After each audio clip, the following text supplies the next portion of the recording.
딱 하고 집에 가서 손발 씻고 그러면 한 11시 될 거잖아 또 그지? 그럼 11시부터 해서 오늘 내일 학교 안 가니까 딱 1시에서 2시까지 대표적으로 문법 조금 풀고 문법을 골라서 풀어줬으면 좋겠어. 문법 풀고 이제 시를 싹 처음부터 끝까지 다 풀려고 하지 말고 5문제씩만 푼다라고 생각해서 그 배운 내용을 문제로 확인하는 작업을 꼭 하고 주무셨으면 좋겠어요. 주무실 때 주무시다 무슨 높임법이지? 오늘 꼭 대표 문제들 각각 작품들에서 5개씩 풀고 주무셨으면 좋겠어요. 주무시다 무슨 높임법? 막힌다 하면 들이다 모시다 뵙다 여쭙다 나오면 무조건 객체. 그럼 주무시다는 여러분이 자는 거를 쌤이 주무시다라고 높였으니까 무슨 높임법? 그 행동을 높이는 거죠. 주어를 여러분이 자는 거를 높였으니까 주체야 객체야 상대야 주체 높임법 하면 되는 거지. 그치? 서너 말하면 시 있으면 무조건 주체 높임법이고 뭔가 주무시다라는 거는 여러분이 들었을 때 높임 표현이잖아 동사가. 근데 들이다 모시다 뵙다 여쭙다가 아니잖아. 그럼 무조건 무슨 높임법이라고 생각하는 거야? 주체 높임법이야. 여러분이 주무시다니까. 오케이? 주체 높임법이야. 할 수 있어야 돼. 알았지? 그래서 이제는 엄청나게 본격적으로 이제 시작이 되는 겁니다. 자, 다시 한 번만 연두의 울다를 가볼게요. 쌤이 괜히 쓸데없는 얘기를 하는 바람에 이 친구들을 보내야 되는데 연두의 울다는 해야 돼서 좀 급하게 한 감이 없지 않아 있는 것 같습니다. 조금만 집중해서 본문 내용만. 뒤에 정리는 완벽했고 본문 내용만. 떨리는 손으로. 왜 떨린지, 왜 수전증이 왔지 라는 거는 여행을 가는 설렘이라고 하면 X야. 노쇠해진 하자의 상태를 떨린다라고 표현을 하는 거야. 떨리는 손으로 풀 죽은 김밥, 오래된 김밥을 입에 쑤셔놓고 있는 동안에 기차를 타고 김밥을 먹고 있습니다. 어떻게 보면 되게 낭만 있는 기차 여행에서 맛있는 식사를 하고 있는 중이라고 생각할 수도 있을 텐데 하자는 굉장히 마이너스구나. 왜? 노쇠해진 상태에 아파서 식욕이 없는데 억지로 끼니를 먹어야 되기 때문에 챙기는 거야. 기차는 여름 들판을 내 눈에 밀어 넣었다. 이 김밥을 쑤셔 넣었는데 기차가 내 눈에 들판을 밀어 넣었다. 주객전도식 표현이라고 생각해 주세요. 연두빛 벼들이 눈동자를 찔러대는 거 주객전도식 표현이라고 생각해 주세요. 화자가 기차 안에서 내적인 갈등을 느낍니다. 어떤 갈등이지요? 싱그러운 여름의 들판을 바라보면서 생명력을 회복하고 싶다라는 소망이 드러나지. 계절적 이미지에서 시적 화자의 상황이 부각이 됩니다. 와, 너무 부러워. 들판이 왜 저리도 푸르지? 화자는 노쇠해진 상태에서 생명력을 잃어가는 상태에서 푸른 들판에 생명력이 왜 저리 푸르지 하고 주목이 되었어. 아니다. 푸르다는 말은 적당하지가 않아. 초와 록은 동색이라고 하지만 푸를 촉자, 푸를 녹자 같은 색이라고 하지만 이 록자의 연두색은 내게 좀 다른 종족으로 느껴져. 종족이라는 사람으로 인식하고 있는 의인화, 특별한 존재인가 보네. 거기에는 아직 고개 숙이지 않은 출렁거림도 있고 수렁거림도 있어. 출렁거림과 수렁수렁거림이 뭡니까? 움직임의 이미지, 역동적 이미지에다가 밑줄 끄시고 살아있어. 뭔가 연두 색깔에는 아직까지 고개를 숙이지 않은, 한마디로 고개를 숙이지 않았다는 건 핑 하고 꺾이지 않았다는 거니까 강한 생명력에다가 밑줄. 출렁출렁의 생동감, 수런수런의 생동감이 남아있어. 저 온전한 풀포기를 봐봐. 벼포기에는 불순한 것들이 섞이지 않은 온전한 상태의 벼포기들을 봐봐 라는 거에서 벼포기들 플러스야. 그런데 내 안은 왜 이렇게 어두운가? 수년한 벼포기랑 내 안이랑 완전 대조를 이룬다는 거 한번 쫙 표시해주고 갑시다. 생기를 잃은 자신은 왜 이리도 어두운지 절망적으로 인식하지. 4번에 3번 선지. 화자는 마이너스, 연두색은 플러스. 나를 빛바라게 하는 저 햇빛 너무 따가운가 봐. 노쇠함을 재촉하는 것을 햇빛으로 시각화시켰습니다. 화자의 노쇠함이 재촉되는 상황, 햇빛. 결국 어두워지면 빛바래질 것인데 라고 중얼거리고 있어. 결국에는 니네도 빛이 바래질 거야. 벼포기도 그런 거를 중얼거리면서 김밥을 4개째 삼키는 순간 갑자기 도치를 정상으로 읽어볼게. 올바른 어순으로 읽어볼게. 감정이 몸에 돌기 위한 최소 조건이라도 되는 듯이 울음이 터져 나왔어. 그것이 마치 감정이 몸에 돌기 위한 최소 조건이라도 되는 듯이 갑자기 울음이 터져 나왔어. 그럼 울음은 뭐다? 감정의 고조. 절망의 순간 울음이 터지면서 화자가 감정의 고조로 플러스로 전환이 됩니다. 눈에 즙처럼 괴는 연두는 눈에 눈물이 그렁그렁 가득 찬 상태로 들판을 바라보니까 그래 저 빛에 나도 두고 온 것이 있었다. 무엇을 두고 왔지? 생명력의 젊은 시절. 기차는요, 마지막 구절이 제일 중요한 구절인 것 같습니다. 기차가 여름 들판 사이로 여름의 들판은 생명력이 왕성한 공간이자 여름의 들판은 생명력이 왕성한 공간이자 오후에 생명력의 시간을 달린다. 힘차게 달리는 기차처럼 화자도 어떻게 힘차게 생명력을 회복하고 싶다. 밑줄 그자. 다시 생명력을 회복하는 화자에다가 밑줄.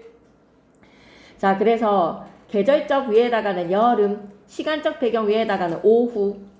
그래서 여름 들판이라는 공간을 기차의 시각적인 이미지, 공간이 달린다. 여름 들판 사이로 달린다. 오후를 달리는 기차의 모습, 공간의 시각화에다가 밑줄 끄시고 연두색을 보면서 생명력을 회복하기를 소망을 한다. 공간의 시각화에다가 밑줄 한번 꺼줘. 공간의 시각화. 기차가 달리는 것으로 표현을 한 거야. 공간의 시각화. 오케이. 생명력이 다시 회복되었으면 연두색에 운다라는 것은 생명력 회복이라고 생각하시면 됩니다. 연두색에 마치 감정이 몸에 돌기 위한 최소 조건인 것 마냥 연두색에 내가 왈칵 울음을 쏟은 것은 뭐다? 연두에 울다. 제목 밑에다가 좀 적어주실래요? 생명력 회복이라고 적자. 연두 색깔에 눈물이 팍 터진 거는 뭐 때문에? 생명력의 회복 소망 때문에. 생명력 회복이라고 적자. 생명력을 회복하고 싶은 마음, 그러한 간절한 소망 때문에 눈물이 터진 겁니다. 괜찮나요? 여기까지? 오케이. 그러면 진짜 중요한 출제 요소가 완전 정해져 있어. 이건 쌤이 나온다라는 대로 나올 작품이야. 남신이 기동 박식다. 깔딱고개 하나 넘기고 두 개 다 엄청 어렵거든요. 근데 어려운 대신에 나올 게 명확하게 정해져 있어. 남신이주 유동 박시공방 30분 걸릴 거, 많은 30분 걸리고. 근데 둘 다 엄청 어렵지만 나올 게 딱 정해져 있습니다. 남신이주 유동 박시공방에서 방에다가 동그라미 치시고 발신인 주소라고 좀 적어줘. 남신이주 유동 박시공방에서 방에다가 동그라미 치시고 남신이주 유동 박시공방에 방에다가 동그라미 치시고 발신인 주소라고 적자. 발신인은 프롬이지. 내가 지금 보내는 거지. 그지? 발신은 내가 보내는 거야. 시적 하자가 남신이주라는 공간에 못 찾겠어. 그럼 둘이 일로 와줘. 응? 남신이주라는 동네에, 유동이라는 동네에 박시봉이라는 사람의 집에 시적 하자가 새 들어 살고 있어. 새를 들면서 여기 한 명 앉아줘. 그래서 이 방이 발신인 주소니까 지금 시적 하자는 어디 있다는 거야? 남신이주의 유동의 박시봉 집에 있다는 거야. 방에다가 동그라미 치시고 발신인 주소라고 적으셨으면 다음 이 시의 편지 형식임을 알려주는 이름절의 키워드는 뭐다? 방인 거야. 방. 편지 형식인가? 발신인 주소라는 거에서 쌤이랑 같이 읽어볼까? 남신이주 유동 박시봉방. 남신이주 유동에 사는 박시봉 씨네라는 거에서 방자를 딱 붙이는 거야. 밑줄 끄자. 화자가 자신이 새들어 살고 있는 집을 발신 주소에다가 밑줄 끄시고 그 발신인 주소임을 나타내는 키워드가 방이라는 거야. 그걸 제시를 해서 근황을 알리기 위해서 편지 형식을 택한 거야. 신데 왜 편지처럼 썼어요? 라고 하면 화자의 근황을, 소식을 독백으로 전달하고 싶어서 근황을 알리는 애다가 밑줄 끄시고 근황을 알리기 위해서 뭐를 택했다? 편지 형식을 택한 겁니다. 가볼게요. 어느 사이에 나는, 나에다가 동그라미, 시적하자 나 등장했지. 안에도 없어졌어. 플러스 마이너스. 안에도 없고 라고 하면 플러스 마이너스 마이너스. 또 하나 더 첨가. 아내랑 같이 살던 집도 없어졌어. 플러스 마이너스 마이너스. 사용된 표현기법 생각해봐봐. 아내도 없고 집도 없고. 나열이지. 당연하지. 잘했어. 열거라고 좀 적어주시고 열거. 마이너스의 열건데 마이너스 콤보가 3개나 터졌어. 살뜰한 부모며 동생들과도 멀리 떨어져서 밑에다가 마이너스. 마이너스의 콤보의 하자의 처지를 팡팡팡. 안에 없고 부모가 살던 집도 없고 살뜰한 동생 멀리 떨어져서 마이너스의 콤보가 터졌으니 이럴 때 점층이라고 하면 틀린 거는 아니지. 상황의 심각성을 점층적으로 제시했다라는 걸로 화자가 처해진 상황의 부정성이 점층적으로 제시됐다라고 하면 틀린 말은 아니지. 그러면 열거, 점층 적고 가겠습니다. 화제가 지금 처해진 상황이 아내도 없고 가족도 다 상실을 해서 가족 공동체가 해체가 된 거야. 밑줄 끄자. 가족 공동체 해체에다가 밑줄, 삶의 터전 상실에다가 밑줄, 유랑민이 된 거야. 모든 고향까지 다 사라져서 멀리 떨어져서 그 어느 바람새인 쓸쓸한 거리 끝에 헤매였다. 헤매였다에다가 밑줄 끄시고 헤매였다가 샌이랑 헤매였다 다 전부 다 시적 허용이라고 생각하면 되는데 당연히 시니까 문법을 따지지는 않겠지. 헤매였다 하자의 방황에다가 밑줄, 유랑민이라고 좀 적어줘. 일제강점기에 유랑민으로 모든 거를 다 잃었어. 그 어느 바람 새인 쓸쓸한 거리 끝에 헤매고 있는 상황입니다. 여기까지 열거랑 점층이랑 화재의 부정적인 상황이 강조가 되었네요.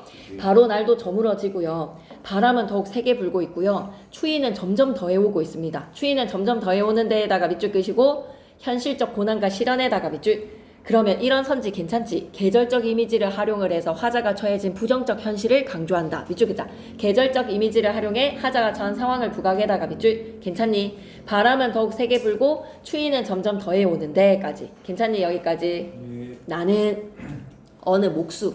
이 목수가 누굴까? 어느 목수에다가 네모박스 이름 물어보면 이름을 대답할 수 있어야 돼. 그 집에 어느 목수네 집에 헌 삿을 깐 삿에다가 밑줄 끄시고 향토적 시어라고 좀 적자. 순우리말의 삿은 갈대를 엮어서 만든 돗자리 같은 거라고 생각하면 돼. 한마디로 시적하자가 새 들어 산 집은 온전한 방이 아니라 마구간 같은 곳을 빌린 거야 지금. 바람은 더욱 세게 불고 추위가 점점 더해오는데 어느 목수는 누구겠습니까? 하자. 누구 집에 지금 새 들어 산 거예요? 제목을 통해서 알 수 있지. 이 목수는 박시봉인 거야. 밑줄 끌까? 목수네 제목의 박시봉 시댁을 나타내는 겁니다. 어느 목수 밑에다가는 박시봉이라고 적어주시고 그 집에 헌 삿을 깐. 삿은 뭐라고 생각해야 된다? 삿자리에다가 밑줄 끄시고 그래서 꼭 기억해야 돼. 백석 시인은 향토적이고 토속적이고 평안북도의 방언을 통해서 우리말의 아름다움을 지킨 시인이야. 향토적 시어 삿입니다. 그 방에 들어가서 쥐인을 붙였다. 쥐인을 붙였다에다가 밑줄 끄시고 사투리야. 쥐인을 붙였다 밑에다가 평안북도 방언이라고 좀 적자. 평안북도 방언으로 주인집에 새빵을 구했다라는 뜻입니다. 주인집에 새빵을 구했다라는 뜻으로 쥐인을 붙였다 사용하는 거예요. 그럼 1년부터 8행까지 약간 산문시의 느낌이다. 그지? 영구분 없이 그냥 행을 줄줄줄줄줄 뭔가 산문적인데 심표가 많아서 리듬감을 형성하는 것 같아. 산문시의 느낌인데 뭔가 리듬감을 형성하는 것 같아. 1행부터 8행까지 고향을 떠나서 방황하고 있는 시적하자 다 잃은 거야. 아내도 떠나고 그냥 가족 공동체가 해체된 거야. 뭐 때문에? 일제강점기 때문에. 그래서 하자가 유랑민으로 떠돌이 생활을 하다가 너무너무 추워서 바람 끝에 추위가 점점 더해와서 목수네 집에 헌삿을 깐 방에 새빵을 구한 겁니다. 이리하여서 네 엄청 많지 않아요? 어느 사이에 나는 아내도 없고 한번 집도 없어지고 한번 멀리 떨어져서 한번 좀 쉼표가 많아서 오히려 운율이 살아나요. 산문시인데 뭐 그런 선지가 나오면 그러려니 해주셔도 됩니다. 어쨌든지 이 시에 운율이 없다는 거는 안 되는 말이에요. 열거법이라든지 시어의 반복이라든지 리듬감 잘 살아나고 있습니다. 이리하여 나는 이 습내나는 춥고 봐봐 이런 데도 심표지 춥고 누긋한 방에서 또 심표지 심표를 빈번하게 사용하고 있어. 이 습내나는 춥고 누긋한 방에서 좀 습한 방이다 그지? 열악한 거주환경이야. 열악한 거주환경에다가 밑줄 낮이나 밤이나 나는 나 혼자가 너무 많은 것 같아. 내 속에 내가 너무도 많아. 이런 노래 들어보셨나요? 자기 하나도 건사를 못하겠어. 내가 나 혼자도 너무 많다라는 거는 나조차도 건사하기가 너무 힘들 정도로 지친 거야. 아무런 힘이 없는 상태야. 낮이나 밤이나 나는 나 혼자도 너무 많은 것 같아서 자기 몸 혼자 하나 건사하기 힘듭니다. 밑줄 끄자. 자기 혼자 몸 살아가기도 어려운 상태에다가 밑줄 춥고 누긋한 방에서 나 자신을 들여다보는 거야. 내적인 고뇌로 빠져드는 거야. 성찰을 해보는 거야. 밑줄 끄자. 춥고 누긋한 방은 화자의 성찰의 공간에다가 밑줄 디롱배기 북덕불에다가 밑줄 꺼서 향토적 시어 체크해야 돼. 삿이라든지 디롱배기 북덕불 향토적 시어. 디롱배기라는 질그릇에 북덕불이라는 뭐 이렇게 난로가 들어오는 거예요. 싸구려 볼이라고 생각하시면 됩니다. 하롯불이 담겨오면 이것을 안고 춥다고 박시봉 집에서 난로로 째라고 질그릇에 재를 쑥 같은 거를 담아서 준 거야. 이것을 안고 손 위에 손을 째면서 재 위에 그러니까 막 수치 타고 나면 재가 생기겠지. 그 재 위에 뜻없이 글자를 써보는 거야. 어쩌다 병신하면서 자기 자신에 대해서 막 반성과 성찰이 이루어지는 거죠.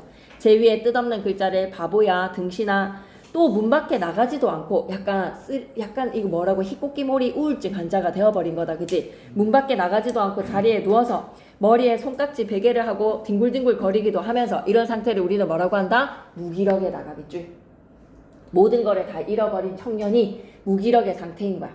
그렇게 하자가 어떤 행동을 하는지 머리에 손깍지 베개를 하고 뒹굴기도 하면서 제 위에 뜻없이 글자를 쓰면서 무기력한 상태입니다. 나는 내 슬픔과 어리석음을 소처럼 연하여 되새김질을 합니다. 슬픔에다가 밑줄 끄시고 어리석음에다가 밑줄 끄시고 책임질에다가 밑줄 끄시고 곱씹고 곱씹는 거야. 슬픔과 어리석음을 또 곱씹고 곱씹고라는 거에서 내가 그때 거기에 왜 도장을 찍었을까? 뭔가 하자가 아내도 떠나는데 뭔가 가족 공동체가 해체가 되는데 어쩔 수 없는 그 절망적인 상황에 처해진 것을 그 순간을 소처럼 되새김질을 해보는 거야. 이불킥을 계속 날리는 거지. 여러분도 막 실수를 한 거에서 OMR 카드 실수한 거야. 아, 내가 왜 거기 끝까지 안 읽었지? 딱 그 순간입니다. 소처럼 되새김질을 하는 하자의 행동은 밑줄 끄자. 새김질은 자아성찰, 자기반성에다가 밑줄 곱씹어 보는 거야. 그러면 여러분이 제일 슬프잖아요. 그죠? 시험지에서 뭔가 실수를 했을 때 제일 슬픈 거는 우리의 몫이잖아요. 내 가슴이 콱 메어와 내 눈에 막 뜨거운 게 핑 개요. 그 다음날 공부 못하겠어. 너무 슬퍼서. 그럴 적에 핑에다가 밑줄 음성상징어 핑 콱과 핑 내 스스로 화끈같이 붓도록 부끄러워지는 거야. 부끄러울에다가 밑줄 그때 그 마이너스 보호 막 그런 거 표시 안 한 거에서 막 쪼다 병신스럽잖아. 그지? 그런 계산 실수 초등도 안 할 계산 실수를 했다. 내 스스로가 너무 죽고 싶어지는 거잖아. 부끄러울 적에 울분에다가 밑줄 부끄러움에다가 밑줄 회한도 밑줄 그자. 후회의 한을 회한이라고 해. 후회되는 감정을 회한이라고 해. 회한, 울분, 부끄러움에다가 밑줄 그러면 있잖아. 내 슬픔과 내가 너무 쓰레기같이 느껴지는 거야. 무가치한 인간, 똥덩이같이 느껴지는 거야. 이 순간에 내가 인생 하차해야 되겠다라고 생각이 드는 거야.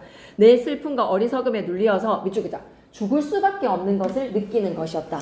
최대 절망에 다다르는 거야. 극단의 상태로 극한의 절망에 빠진 거야. 죽을 수밖에 없는 것을 느끼는 것이었다. 우리 손으로 한번 적자. 절망. 그냥 인생 하차해야 되겠다. 모든 걸 다 잃었으니까 여기까지 몇 년이야? 몇 행이라고 봐야 될까? 19행까지야. 쌤이 왜 이렇게 행까지 지금 안 샜는데도 쌤이 지금 19행이라고 얘기하지? 시험지에서 너무 많이 봐서.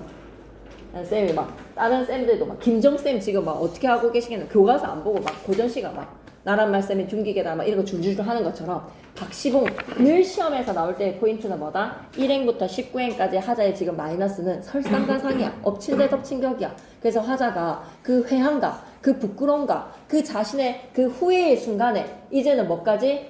뒤로 넘어지겠어. 죽고 싶다라는 순간까지 온 거야. 극한의 절망까지 와버렸어.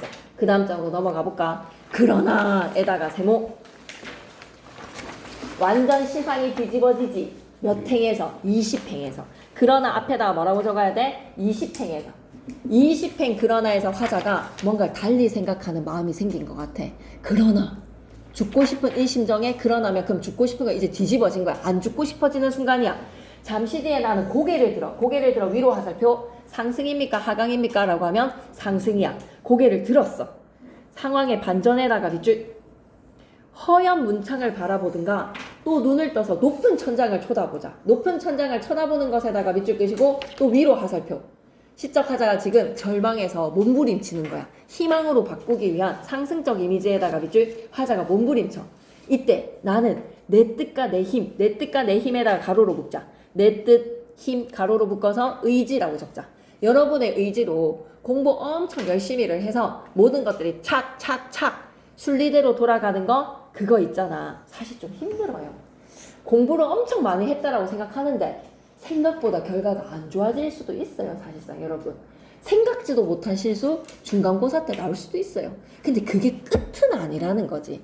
거기서 이제 우리가 끝을 생각하면 절대로 안 된다는 거야. 내가 할 만큼 했다? 그럼 거기에서 이제 뭐가 될지 끝까지 가봐야 되는 거야. 내 뜻과 내 힘대로 내가 계획하는 대로 그럼 내가 뭐 주식에서 이거 오를 것 같다라고 해서 내가 내 촉을 믿고 샀을 때 무조건 막 상한가를 맨날 쳐야 됩니까? 무조건 투자 대박 나야 됩니까? 아니잖아. 내 뜻과 내 힘으로 내 인생을 이끌어가는 것은 힘들다라는 거에 대한 겸손함을 배우는 거야. 하자가 나 잘났네 라는 걸로 내 촉대로 막 생각하니까 무조건 사업 성공하고 마이너스의 손이다 이게 아니라 마이너스의 손도 내가 되는구나 라는 내 겸손함을 느끼는 거야. 내 실수로 인해서 인간 쪼다가 되어 봤거든. 인생에서의 지하 17까지 떨어져 봤거든. 그 순간에 겸손해지는 거야. 자신의 무력함을 인식해 보는 거야. 내 뜻대로 안 되는 것도 있구나. 이것보다도 이것에다가 세모 이것이 가리키는 건 뭘까요? 지시어가 나오면 바로 앞에 것을 찾아줘야지. 지시어는 앞에 나온 대상을 가리키기 위한 지시대명사잖아. 이것은 뭐다? 내 뜻, 내 힘으로 쏴줘. 내 뜻과 내 힘보다도 더 크고 높은 존재가 있대. 더 크고 높은 것에다가 가로로 묶으시고 이거 물어보면 답 뭐라고 얘기해야 돼? 더 크고 높은 것은 선진호 쌤이 주민호 쌤이 뭐라고 치겠니? 이거 주민호 쌤이 수업하시지? 누가 하시니? 현재인 쌤이가. 만응도 현재인 쌤이야? 네. 그러면 주민호 쌤은 뭐 하셔? 그거 동주랑 그거 하시는 거야? 네. 동주랑 풀비린내만 하시는 거야? 현재인 쌤이 진짜 엄청 노고가 많으신데? 더 크고 높은 것에다가 가로로 묶으시고 뭐라고 내실까? 더 크고 높은 것은 무엇을 가리키는 말로 뭐라고 가리키면 될까? 높은 천장을 가리킨다고? 이것은 내 뜻과 내 힘보다도 더 크고 높은 것. 내 뜻과 내 의지보다도 더 크고 높은 것은 밑에다 적자. 운명, G.O.D. 절대적 존재. 신이 있다는 거야. 내 의지대로 하는 데 있어서 신이 우리 우진이 좀 더 배워야 된다. 우리 우진이가 더 성장하는 데 있어서는 한 방만에 우진이가 성과를 내는 것보다는 우진이 이렇게 가는 게 맞다라고 하면 신이 계획하시는 거래. 천주교적인 마인드라고 생각해줘. 기독교적인 마인드라고 생각해줘. 더 크고 높은 건 뭐라고? 절대적 존재, 운명이라고 적자. 그 운명이 있어서 나를 마음대로 굴리는 거야. 나를 훈련시키는 거야. 내 뜻과 내 힘으로 나 잘났네 라는 것으로 인생이 마이너스의 손으로 그렇게 되나? 안 된다라는 거야. 마음대로 인생사가 돌빵도 받고 사고도 당하고 그런 것에 굴려가는 것을 생각했습니다. 자신의 의지보다 더 크고 높은 것, 나라는 존재를 이끌어가는구나. 한마디로 뭐다? 절대적 존재, 초월적 존재에다가도 밑줄 운명이라고 생각하면 돼. 운명적 존재에다가 밑줄, 운명적 존재에다가 밑줄, 초월적 존재에다가 밑줄. 내 인생은 하느님이 관여를 하시는구나 라는 것으로 겸손해진 거야. 초월적 존재에 대해서 인식했습니다. 이것이 가리키는 건 뭐라고? 내 뜻과 내 힘. 이 내 뜻과 내 힘보다도 더 크고 높은 존재, 절대적 존재, 운명, 초월적 존재. 이렇게 하여 여러 날이 지났어. 하자가 하느님의 운명을 인식하고 그렇게 여러 날이 시간이 경과를 했어. 그러면 이제 내가 하느님에게 의탁을 하고 나니 내 뜻과 내 힘으로 살아가는 것이 아니라 운명대로 살아가는 것이구나 라는 겸손한 마음을 가지고 나니 이 요동쳤던 어지러운 마음이 슬픔 동그라미, 한탄 동그라미 가라앉는 것이 차분하게 가라앉아서 앙금이 되었어. 슬픔에서 앙금으로 화살표 속, 한탄에서 앙금으로 화살표 속. 차분해진 거야. 그럼 앙금 밑에다가 뭐라고 적어야 되지? 감정의 정화. 안정을 찾은 거야. 감정의 정화, 안정이라고 적자. 안정이라고 적자. 시간이 흐르면서 이 혼란스러웠던 격동의 감정이 차츰차츰 앙금이 되어서 가라앉아서 마음이 정화가 된 겁니다. 안정을 찾은 겁니다. 화자가 뭐에 대해서 깨달았지? 운명의 힘에 대해서 깨달았어. 운명에 대한 깨달음에다가 밑줄. 혼란스러웠던 내면의 상태가 뭐를? 내면이 정화가 된 거야. 내면의 정화에다가 밑줄. 가라앉을 것들이 차츰 앙금이 되어서 가라앉았습니다. 절망과 슬픔, 해안에 요동쳤던 마음이 평정에 이르렀습니다. 정화의 상태에다가 밑줄.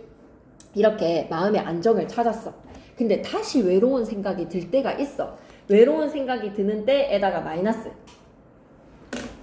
다시 또 마이너스의 순간이 찾아올 때가 있잖아. 외로운 생각이 드는 때에 마이너스의 순간에는 이제 어떻게 하겠다. 더러 나주손에다가 자그만하게 발표하고 단어 뜻풀이를 좀 봐줘. 평안북도 방언에서 진을 붙였다가 무슨 뜻이었지? 새빵을 구했다라는 뜻이었고 나주손은 해뜰 무렵이라고 하면 땡이야. 저녁 무렵이야. 저녁 무렵. 저녁 무렵에다가 밑줄 끄시고 저녁 무렵이라는 방언의 뜻 기억해야 됩니다. 저녁 무렵에 다시 추위를 통해서 화자의 부정적인 순간 싸랑싸랑눈이 와서 문창을 치기도 하는 때가 있는데 마이너스의 순간이 찾아올 때 저녁 무렵의 상황 묘사에다가 밑줄 다시 마이너스의 감정이 나를 찾아올 때 이런 저녁 밑에다가 마이너스의 순간이 찾아올 때 이제 어떻게 하겠다. 화로를 더욱 다가 끼겠대. 화로를 더욱 다가 끼며 밑에다가는 적극이라고 적자. 적극성. 적극적이게. 무기력하게 팔다리 잘린 것처럼 몰라요 하고 소처럼 대세김질이나 하는 그런 내가 아니라 이제 하루를 더욱 다가 끼고 무릎을 꿇고 밑에다 경건이라고 적자. 경건한 마음으로 어려운 현실이지만 이제는 적극적인 자세로 다시 이런 저녁에 하루를 더 다가 끼는 적극과 의욕적인 자세 무릎을 꿇는 경건한 마음으로 어느 멀리 있는 산에 뒷옆에 바우 섭에다가 별표 하나 치시고 나주 쏘는 저녁 무렵 섭은 평안북도 방언으로 사이드를 나타내. 옆이라는 방언이라는 걸 기억해야 돼. 바위 옆에 따로 외로이 서서 왜 이렇게 수식하는 말이 많지? 간영어가 계속 이어지고 있어. 다가 끼지, 무릎을 꿇지, 어느 먼 산 뒷옆에 바우섭에 따로 외로이 서 있지, 어두워 오는데 하얀이 눈을 막고 있지. 누구야 대체 이 녀석? 그 마른 잎새에 싸랑싸랑 소리가 나면서 눈을 맞을 계속 수식 없고 나열했어.